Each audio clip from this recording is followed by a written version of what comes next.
It's not a... Well, I mean, I guess in some ways, again, what is a roguelike really? They're like, oh, someone's trying to uncover the Tartarian Empire. We can't allow this. We have to stop them. I like your idea of, like, can we get the player to be lazy? Hey there, folks. Howdy, gamers. And what's up, game-playing folks?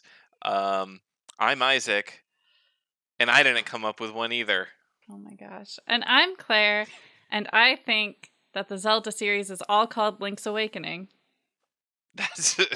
And this is... Make that game! Where we pitch the latest, the greatest, new video game ideas that aren't ever gonna get made.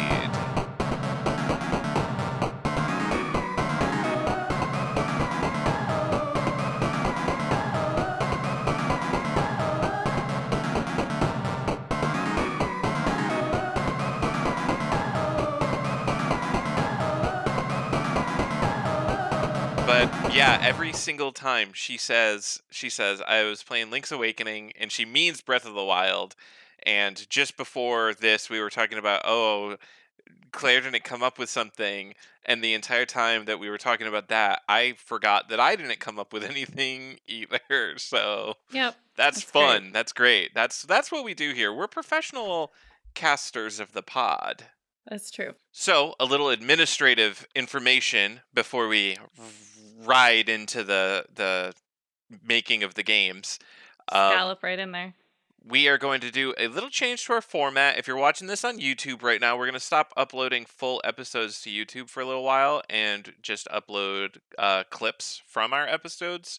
And we're going to focus primarily on putting the actual podcast content on podcatchers like Anchor, Spotify, Apple Podcasts, or whatever. So be prepared to transition from YouTube to that, but you'll still make that game YouTube content.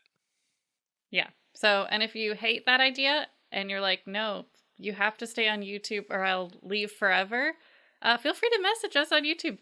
Write a comment on this video, engage with the video. We'll listen to our fans here. Actually, yeah, that's a good point. If it turns out that that's the worst idea. Yeah, we can always switch it back up, but this is the plans going forward. So yeah, look, this will be the last full episode on YouTube for a little while, but you will still get YouTube content frequently from episodes and from other things. So yes. So that being said, Claire, do you have a game idea to pitch unto me? What we do here is pitch game ideas to each other. Yeah. I know we kind of say it in our intro, but to be clear, that's the biggest main event that we do. Yes. Is pitch game ideas that we've come up. We talk about the game design in each idea, and then we see if we like it. So the game idea I have today, I do have one, thank goodness, is working title, Fridge Magnet. And I like where this is going already. It is a resource management game where you're a goblin who lives in the fridge. Okay, all right, we're going wild with this one. And you have to manage the produce and such and leftovers before they go bad. Okay. So you have to organize the fridge. You have like lots of like descending, I guess, health bars for every kind of type of item in the fridge. And if you put it in the wrong place, it could like make its deterioration faster. Like moving it to the front could encourage the fridge user to eat it finally. Like, yeah. Okay. All right. Now, do you think that this is mostly menu-based positioning, or is this like a kind of physics kind of game where you're a little character running around and like you can pick up and place items? I pictured it as a little character running around. Okay, good. That's kind of the fun. Is maybe you can like even character design your little goblin. Like that's, I don't know. Ooh. You're just a little fridge goblin running around, keeping the fridge nice, making sure things don't go bad. And if everything in the fridge spoils, that's like how you lose. So. Okay. Yeah. Yeah, so if all the health bars or like little management bars go down to 0, nice, I like it. Now, what happens if one management bar goes down to 0? Like if all the produce goes bad? Well, I guess like, I don't know.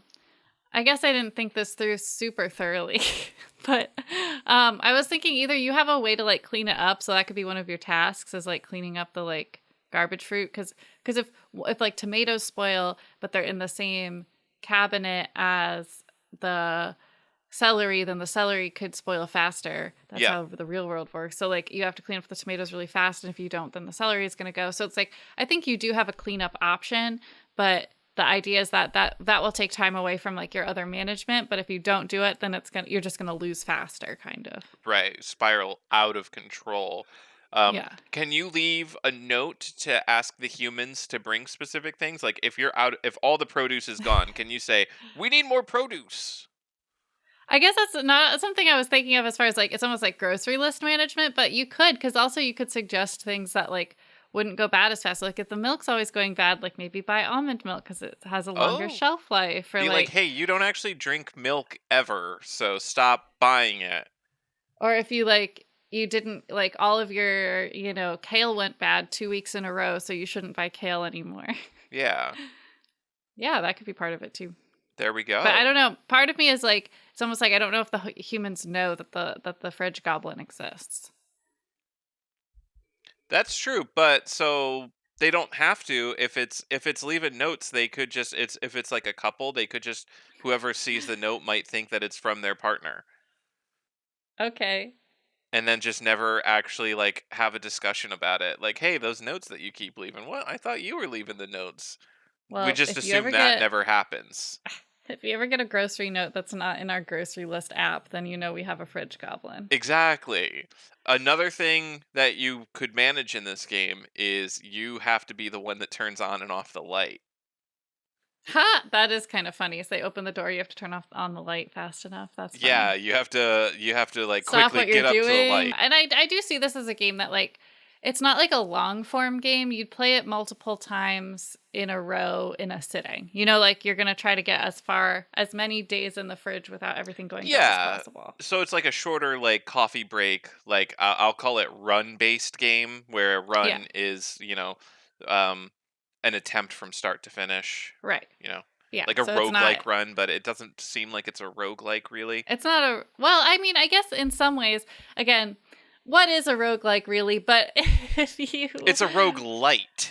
Roguelite. Well, because I do think like in a sense it is, because the idea would be that every time you start a new game, like the fridge will be different. Like maybe it's like a different couple or different people who like are, so it's going to be different ingredients in the fridge.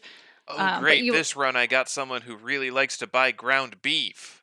Yeah. So it's like, but like you might have seen ground beef before, just not that much of it. Who knows? So like you get, so it is in that sense where every single episode, every single run is going to be randomized, right? Yep.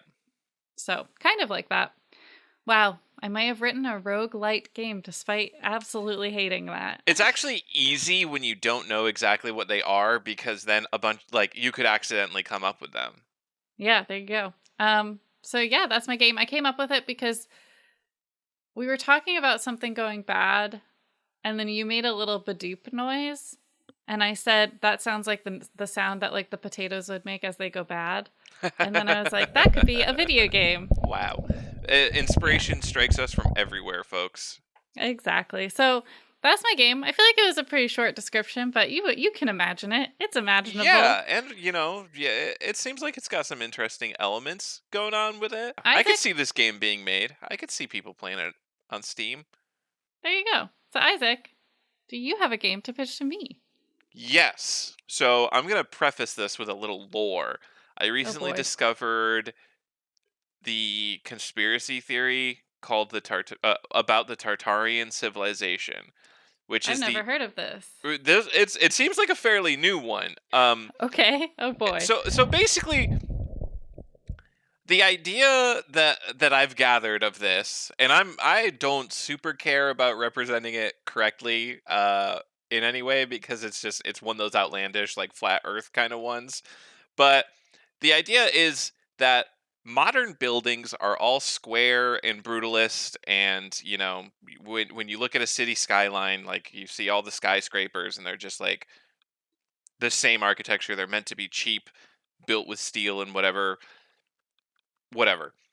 The idea is all of those old-fashioned brick buildings with like cool architecture are built by an ancient civilization, and humans built cities around them. Uh-huh. Yeah, exactly. So I'm trying to think of examples, but like they use like there's a Western styled building in China, I think. It's like a town hall or Western, a like post the office or Old something. West. Like well, Western like architecture style. Well, okay, but that doesn't mean anything. There's 100 million architecture styles in the West alone. Not 100 million, but like at least five top. Like, what do you mean by that? Like brutalist? Do you mean modern? Do No, you mean brutalist is Edwardian? modern. It's so Well, no, those are two so different the things. conceit of this one of the conceits of this conspiracy theory is that nobody in this like who believes this conspiracy theory knows anything about architecture. So Clearly, they see a Western style building in that means Asia, and they say this was built by an ancient civilization. That's why a the architecture doesn't match. Western style doesn't mean anything. That doesn't Correct. mean anything. Yes. It means Correct. I skimmed an architecture book, like skimmed it barely, and I understand that that means nothing because like we've taken a lot of architectural influence from like all over to create like an America architecture style that also has like a million different variants. Like people always have been curious about So other the architecture. idea here is that there is two kinds of architecture. There's modern and there's Tartarian. Okay?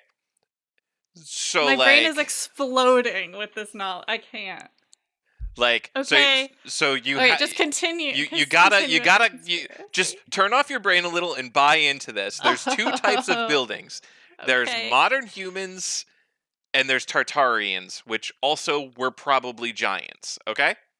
Oh, yeah, okay. Now I get it. I wish They're I could giant. come up with examples of like building names that you would recognize and be able to figure. I mean, they have to. Anyways, so if we enter this world where this conspiracy theory is true that there was an ancient civilization called the Tartarians who had a global spanning empire millions of years ago, and they built all these buildings and they lasted for millions of years, and modern humans found them and then built cities around them, but modern humans only know how to build boring brutalist buildings. This game, Tartarian Legacy, is about being an explorer trying to solve the mystery of the Tartarian civilization. So you get in your helicopter and you fly over cities and you have to find the Tartarian buildings and you get into them and you solve puzzles and fight your way to the bottom of them, and they give you artifacts that you use to then expand this global mystery. So it's like sorry, an sorry. action adventure kind of game a la Tomb Raider, It where sounds a lot like Carmen Sandiego a little bit. No? Okay. I haven't played any Carmen Sandiego games. I'm familiar with like the I think one of the TV reasons I show. think so is because the only Carmen Sandiego game I played is Carmen Sandiego Lost in Time. And so they like architecture plays a huge part in it, and that's probably why my brain is like, but it's like an adventure, like you go to Yeah. different time periods and find clues about mysteries and stuff. Yep. So yeah, this so I'm specifically thinking action adventure because I want these Tartarian ruins to be filled with like goblins and other monsters. And not a roguelike because I imagine this game having like preset levels. But like Yeah. you find the Yeah, building, obviously. you land on top in your helicopter, you fight your way all the way down to the bottom, and then whatever artifact you find, because this is classic action adventure, causes the entire building to start shaking and eventually collapse. Like you take like the integral keystone or whatever, so Okay, then you but have to escape as the building collapses. okay. So you're sorry, I was a little distracted when you first were pitching because I was still kind of trying to wrap my head around what the heck this is. Especially because I Googled Tartarian and this conspiracy was not the first thing that came up. So I'm like, how did you even find out about this? But anyway, TikTok. really? Yeah, well, like Well, a reel a on reel or Facebook, a something reel that on. came up. One of those things. Anyway, so is your goal to get rid of the Tartarians or to No. resurrect the To have incontrovertible proof that Okay. Tartarian Empire existed, and in order to do that, you have to collect all these different Okay. pieces So of I like relics. that. what I concerned about is the building collapsing, because though game design wise, like having to leave the building super quickly is really, like, I get that from a game design perspective, but from a story perspective, it's like if you're trying to prove the existence of the Tartarian race, making the buildings collapse would be very anti your point. Like, I know you want the artifacts, but like having the buildings exist seems also important, right? No, because the buildings have always existed and it's never convinced anyone. No one's ever been convinced by the building. So the buildings are actually useless in the Okay. pursuit of convincing people. You see? You see how it all makes sense? I have to read about this. I'm so like, this is just. I will send you an article. Listeners, like, this can, like, I am gonna have to go down a rabbit hole after that we record this episode. I need to know so much more. Like, I like how you're just like, yeah, so anyway, it's a fun adventure game and you find artifacts and that, and I'm like, I can't even get there. I'm so shocked by this conspiracy. But I like your game. I think it's fun. I think it needs like a million disclaimers with like, Yes. This is all fun and games. Now, but I want to introduce one more game, because I talked about the helicopter at first, but a big part of the game is going to be like the searching phase. So before each level, like, so you know that there is a Tartarian building in, let's say, New York City. There's a Tartarian building in New York City. So you're flying in your helicopter over New York City, but the government that's hiding, the New World government that's hiding the existence of the truth of the Tartarian Empire, has erected false Tartarian buildings. And so you have a scanner, so you have to find it. Now, at the beginning, this is fairly easy, because the early levels, you know, you see the buildings and you can scan them, and, you know, you just find the right one, you land on it, you go down. Later levels, you start having to fight in the helicopter in the skies, because now the government is sending mercenaries and stuff after you to stop you. After you've collapsed a few buildings, they're like, oh, someone's trying to uncover the Tartarian Empire. We can't allow this. We have to stop them. So you have to fight your way to find the correct building, through all the decoys, land on it, get to the bottom, grab the artifact, escape. I really like this game. I think it's fun. I like how it's kind of like architecture plus fighting, which I guess is also kind of like an Indiana Jones, kind of, like you said, Tomb Raider kind of like. Yeah. Again, listeners, my mind is, I need to know what buildings people think are these things. I just need to know more about it. But I like the idea that they have like decoy buildings, because that's the only way it really makes sense, right? Right, yeah. Like oh, look, we can build these. But if you look carefully, you can detect that it's cheaper materials or different details or whatever. So an expert Tartarian architecturist, archaeologist, can detect the true ones and the false ones if they observe it enough. But to do it under the pressure of being attacked by other fighter jets and helicopters. So yeah, that's Tartarian Legacy. Or Legacy of the Tartars. I like Tartarian Legacy. It gets my point across better. I like it. I would play this game, but I do think, again, it needs 100 million. Like, this is fake and fun. This is just for fun. Just so you know. That's true. That's true. Or you could do a bait and switch at the end where you collected all the things and you have a real, like, archaeologist, like, the cutscene is like, oh, these are all from, like, blah, blah, blah, actual American history. It just turns out some buildings happen to be infested by goblins and monsters and dinosaurs and stuff. Yeah. I do like the idea of, like, the level design getting more and more insane as you go on. Like, the first one you go on is, like, a normal building that you just kind of go through and, like, oh, there happens to be some goblins and stuff. But, like, by the end of the game, like, there's an entire, like, jungle from floor to floor filled with, like, dinosaurs and whatever, and you're like, what's going on here? But then it turns out, oh, this is not actually that. I like the bait and switch idea. I think this would be a really fun game. I think I would definitely play it. Man, like, I very much want to just pause the recording to spend an hour reading about this theory, but I'm not going to. No, we have to. I'm not going to. We're gonna plow through. So I actually, a little birdie told me that Isaac has a honk and bonk today. I Before we jump right in, oh we'll tell our listeners what a honk and bonk is because we haven't done one in literally weeks and that's weeks and true. weeks. So, That's true. well, we started doing this in early episodes, but it got to be where I personally started hating playing video games because we were trying to play literally a new game a week and long enough that we could review it, which is really tough. So basically now we just have it. If we've finished a game or gotten far enough into a game where we have some thoughts on it, we're going to honk and bonk it. Honks are game design elements that we think are fantastic and we like them. And then bonks are like, maybe this could be a little better. Maybe this could be better designed. I don't know. So that's what we're going to talk about next. All right, Isaac, take it away. All right, so I recently finished, if you listen to our most recent news show, I recently finished a game called Disco Elysium.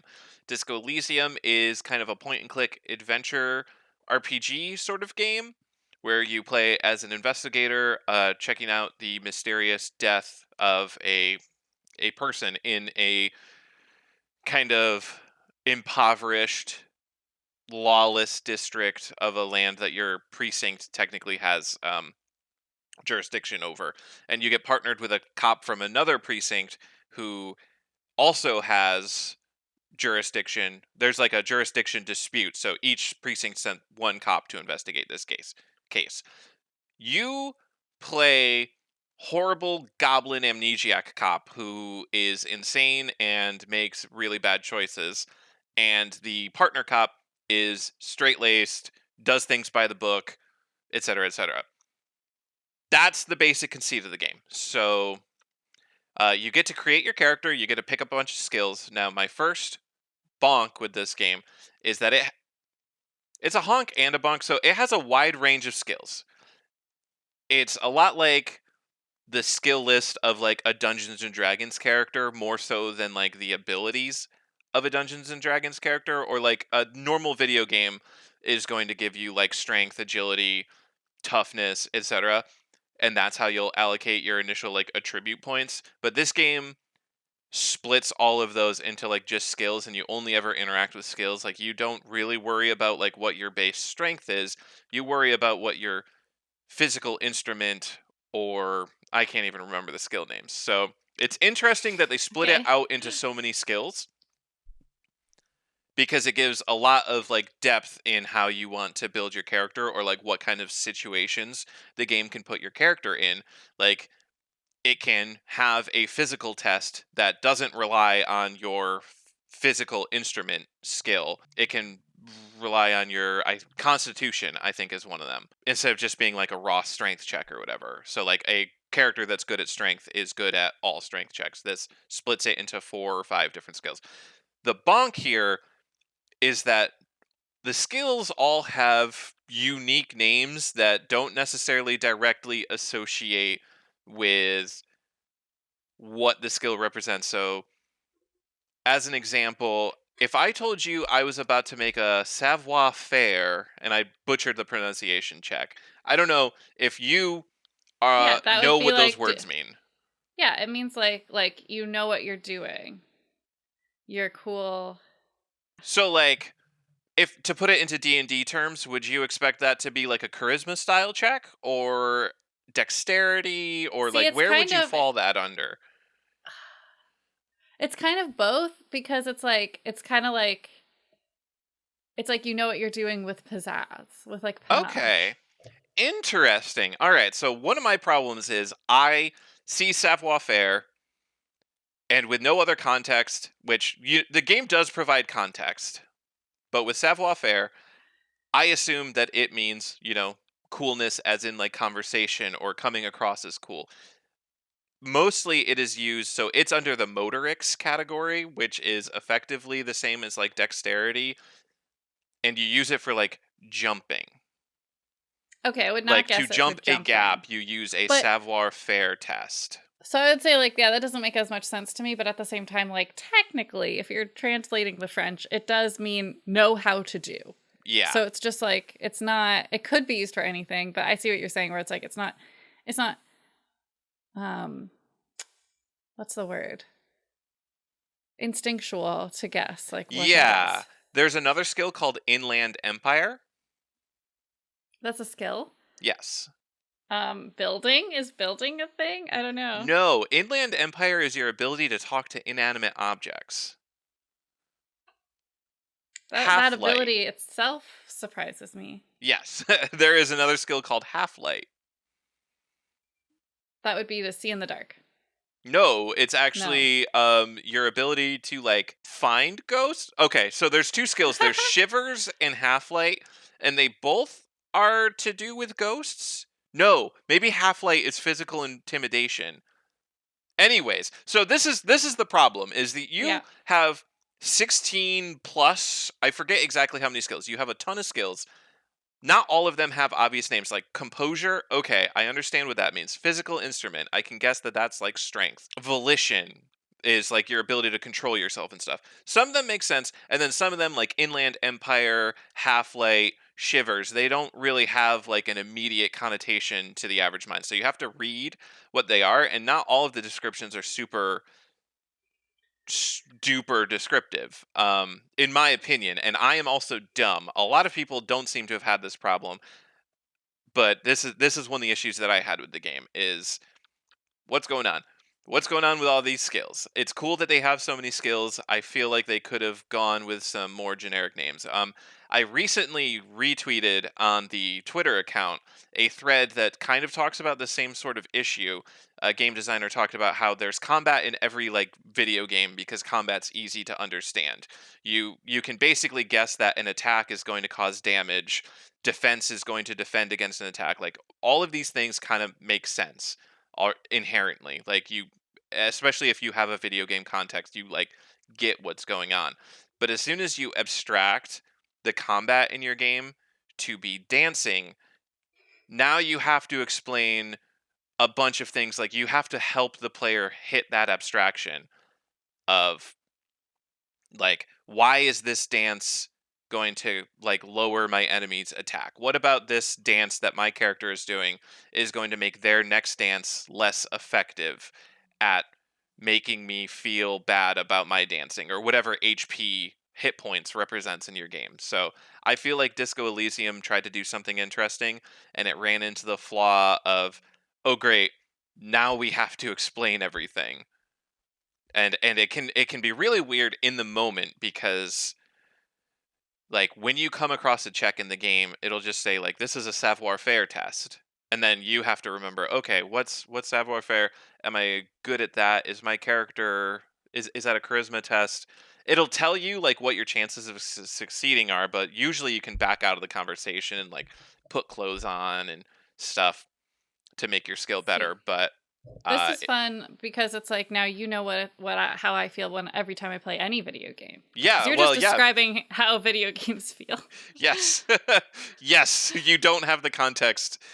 In that sense, you might be better at Disco Elysium than I Well, I don't was. think so because you said I have to read what they are, which I That's don't.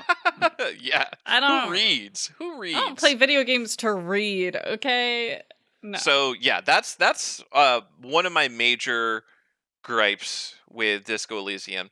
The second gripe is a lot is gated behind random dice rolls. And this is a fierce debate that can be had. This is pure personal preference.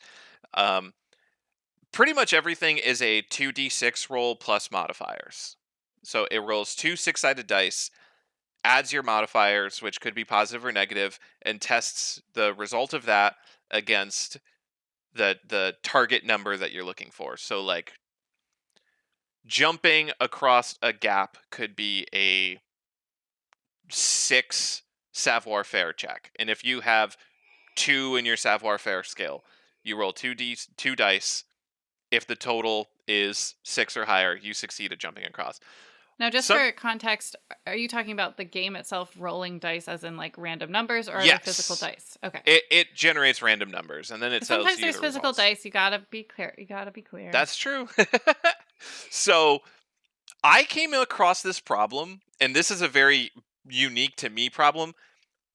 The game will tell you you have like an 83% or a 97% chance of success. And so I would take those, expecting pretty reasonably to succeed. But I failed so many of those so many times that it forced me, and not really forced me, but I decided that the only way that I could extract like enjoyment out of continuing this game was by save scumming, which is whenever I came across one of these checks, even if I saw that it was 97% chance of success, I would exit out of the conversation, I would save the game, I would go back into the conversation, I would make the test, and then if I succeeded, carry on as normal. If I failed, I would reload the game, go back into the conversation, roll the dice again, see if I succeeded that time. Because I got so tired of my character failing at doing the things that they're actually good at that I just it happened like 9 or 10 times in a row, like legitimately, and like my buddy who was playing the game at the same time is like, "Oh yeah, I was making like 40% checks and like passing them like they were nothing. Like I have not like failed a single like major check this entire time." So, I have this problem generally in a lot of games like if my character's supposed to be good at something in a video game, like can they please just do it? Can I get to a certain point where like it happens to me? The fact Mhm. is there is always the chance of a critical failure or a critical success. So no matter what, if you roll two ones, you will always fail, regardless of how skilled your character is. If you roll two sixes, you'll always pass. Okay. But I was rolling those two ones on things that I had massive modifiers to. It happens so often, and it was setting me back. Where this all comes to a head, and why I guess maybe I had okay, I had astronomically bad luck. But I think that a specific point in the game where the game design, in my opinion, truly fails is at the end of the game, you've got your suspect, you're interrogating them. Something happens during that interrogation that the game has kind of built up for a long, long point. But in order to get any value out of this moment, you need to pass a check. And it happened to be a check that I had a 97% chance of succeeding. And now this was blowing my mind. I was prepared for this to be the shining moment of the game for me.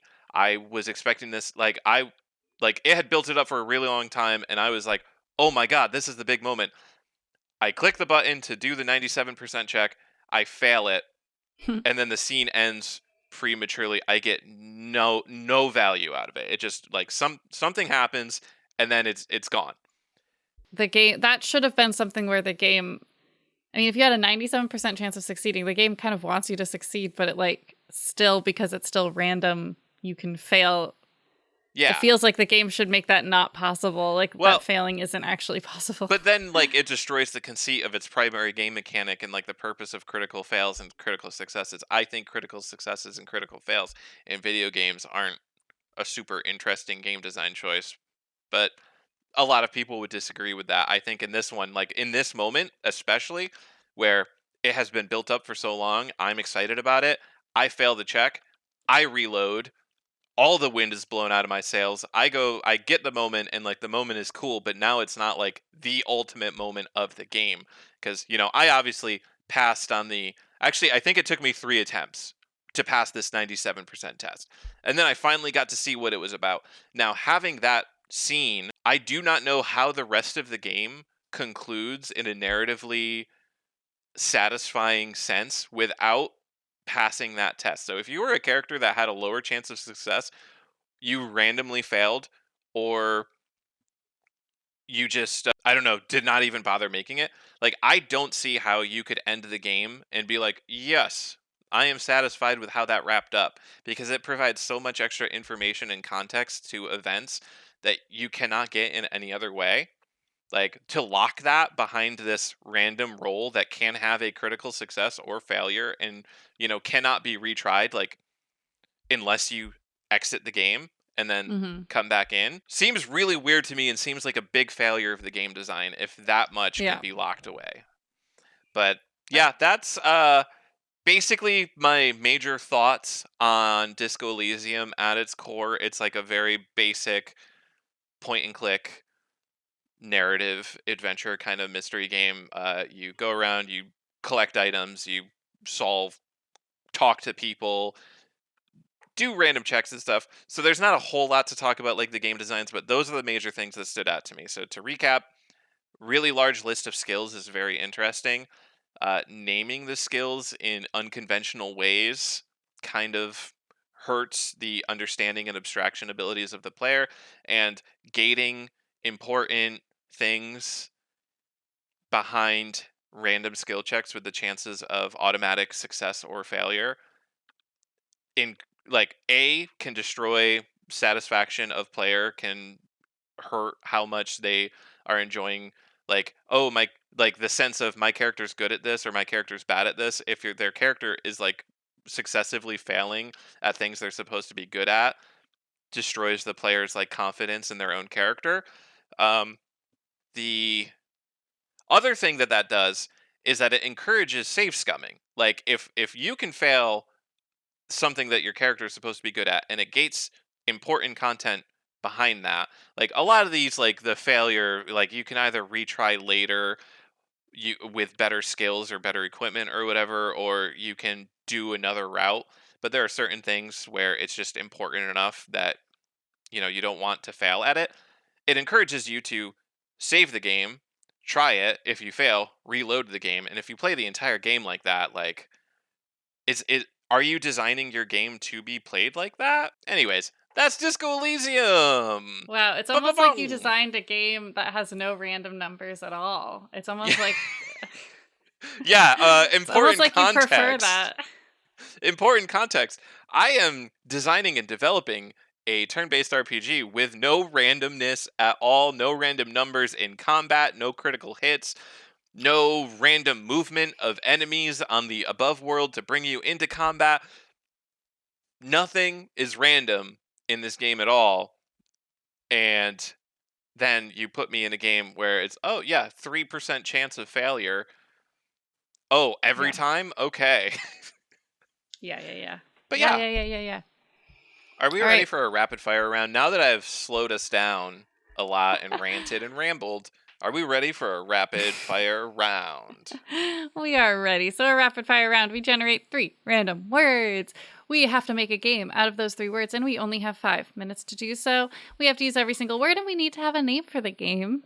Isaac, are you ready for the first 3 words? The timer just set itself to 10 minutes after I set it to 5. All right, 5 minutes. Ready, steady, go. All right, I feel like we've done this one before. Not the words, but like you'll hear it. Okay. Litigation. We've definitely had a law game. Yeah. Litigation, transmission. Okay. And toll. Litigation, transmission, and toll? Toll, yeah. Like pay a toll or it took a toll on me. Either way works. Okay. Yeah. Okay. So, law, if we've done a game where you're a lawyer, maybe you are a space trucker. Okay.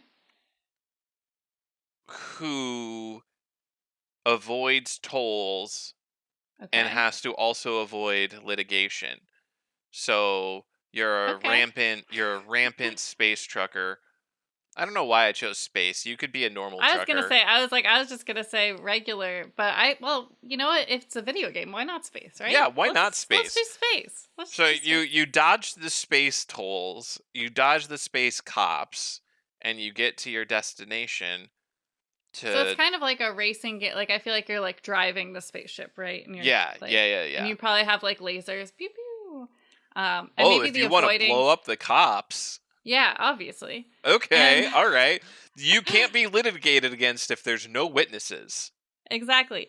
And maybe the toll avoiding could be like a bit of a puzzle break. So like from the action, like to avoid a toll, it's more of like a puzzle situation. But then once you do it, you have to evade the police.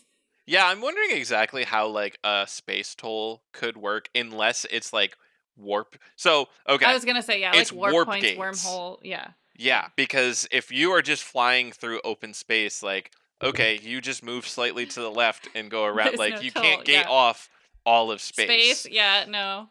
So they have wormholes. So the puzzle is like figuring out how to hack the wormhole to let you through for free. And then, you have to get a certain distance away from the wormhole with like the cops trying to stop you. Like, hey, we detected you went through without paying the toll. Yep. And You then hacked our you can system. yeah, you can either evade them, you can shoot them. There's there are many ways. Yeah. Okay, great. So we're going to call this Space Evaders. Space Evaders. Bam. Okay, 2 minutes and 16 seconds left on the clock. Space Evaders. Nice, Bam. nice. Perfect name. No notes. There we go. Bam. All right. Wow. All right. Wild Are you ready for wild one? Ready for our next 3 words? I'm not. I forgot that I need to read. Okay, I am ready in 3, 2, 1, go. Outside. Discuss. Profile. Outside. We get so many talkie games. Okay. Well, okay. Here, how about this? It's like a mystery. Okay, you're a painter. Okay. You're an unplein painter, so you're painting outside. Everyone at this party is going to get their portrait painted, but they're going to discuss with you important clues about the mystery. So you're like kind of like an eavesdropper as a painter, but like you have to.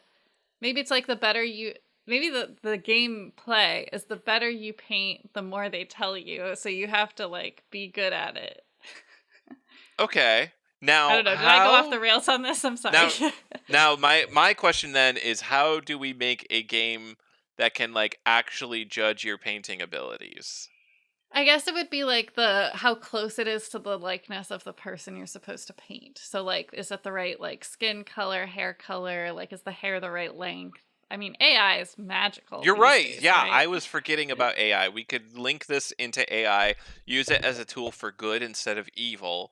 And instead of using it to generate art, we could use it to compare art to something. Yeah. Okay, yeah. Like if we have like ideal portraits of characters, yeah, and then there's no accounting for style though, so you can't get abstract or caricature. Although I feel like there should be like secret bonuses where like if you unlock like, oh, if you actually paint this person with a crown, you get extra information, but like yeah. Oh, if through conversation with them you find out like what they would really like, which again, this is a recurring theme. I know it's a very rapid fire round. Yeah. But like I do like it. Yeah, if you can find out like this person views themselves as a princess, queen, prince, king, or whatever, you paint a crown on them and they go, "Wow, this is really amazing. I was in the kitchen at 11 o'clock." Yeah, and then you go, "Whoa." "I murdered the victim." Oh, okay, great. Yeah, I don't know. The mystery is kind of ancillary, but also fun. So and I'm reading a very intense mystery book right now, which is part of why my brain goes there. Okay. What's the name? Is that our game? We've got the game. We got to come up with a name. Game name. Game name. Painting. I've come up with a lot of names lately. I think you need to throw some ideas into the ring.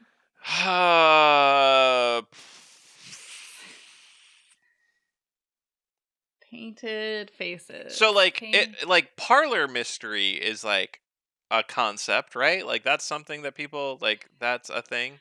It's not something I've heard, but I'm assuming yes. Well, okay. Let me do a quick. Okay, I've heard of like locked room mysteries. That maybe. Cozy mysteries. Okay. Okay. Well. What? I don't know why that came up when I searched parlor mystery, but it doesn't say like also known as parlor. What? Okay. Okay. Brushes. I got nothing. Brushes, sunlight, painting, lines, mystery. Hidden. Van Gogh solved the case. Yep, Van Gogh solve the case, because we've got to be short on time. We've got 1 minute and 15, 14, 13 seconds left. Like, we've got a solid minute left if we don't want to go Van Gogh solve the crime. I have to pick it. It's a pun. Okay, then bam, with 1 minute and 4 seconds on the clock. It's the case. Van Gogh solve the case. Van Gogh solve the case. The painting game where you solve a mystery through gossip. The perfect game, in other words. It is a perfect game. I think so. It would also be a cozy game. It could be a cozy mystery. Yeah. A cozy. It is I mean, I think it would fall under cozy gaming because, like, you don't battling, you're not like stressed out. I guess you could stress out about the murder, but it doesn't really seem like you're super involved. All right. Are you ready for our final 3 words? All right. Yeah. 3, 2, 1. Let's go. This is going to be interesting. I smell a city builder because our first word is city. Okay. The next word is lazy. Then hospital. Okay.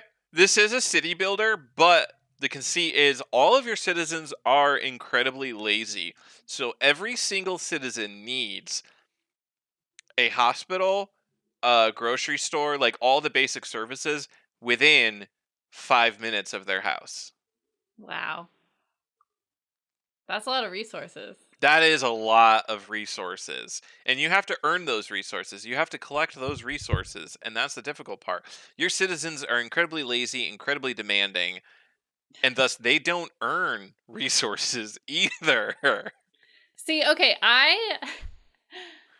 like this idea, but I'm hesitant because it's very much like I saw a TikTok recently about the 15-minute city, which is the idea that you can walk to That's anything another you need in 15 conspiracy theory that Right. I was introduced to recently. Exactly. Well, They're trying so to quarantine everyone to be within 15 minutes. That's the theory. Right. So like that strikes me as like this game is kind of about that. You're and then right. Also, Let's not do 2 pro conspiracy theory it's also games. very like anti-socialist in the sense that like it's saying that like people are just lazy and like if then you as the government have to give them everything. Like that's so yeah, for moral and ethic reasons, I feel like this is not a great idea. So okay, let's flip it around. Let's flip it around. Okay. What if the lazy one is the city, and you how do you make the player play something lazy that intrinsically requires effort? Well, okay, that's so an interesting game design question. Yeah, I guess so. Like one thing I was thinking, which doesn't answer your question, which is a good question, but I was thinking of more of like the hospital in the city is lazy because I was watching someone play a city builder and like. One of the things that I don't think about as much in city builders is you have to be able to get ambulances to people or to be able to pick up like dead people or something. So like the spiral? The spiral Yeah, city, okay. Yes. That's what I'm thinking of. So I'm thinking like, is the hospital the lazy one? But your question That's of like very anti-hospital, which in some ways is yes where we want to be, but gotta also be anti something, right? Yeah. I guess, well, when the word is lazy.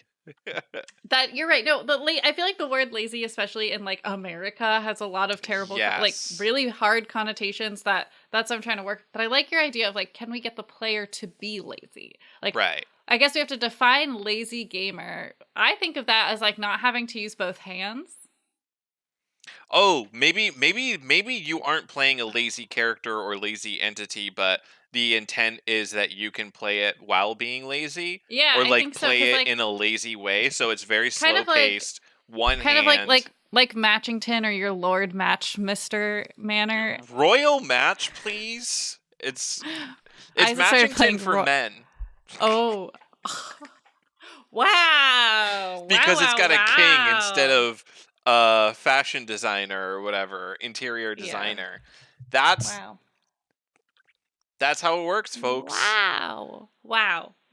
Okay. Well, how much time do we have left? Because we've been talking. We have 1 minute and 22 seconds left, so we might okay. fail at So this you can one. play this game lazily. You play it with like one finger. You can lay down on the couch, like laying down on the pillow and just like swiping on it. Oh, and all you have to do is get ambulances to houses that need them. You're just like, it's a point and click. Like, oh, so you can like draw roads. Yeah, basically.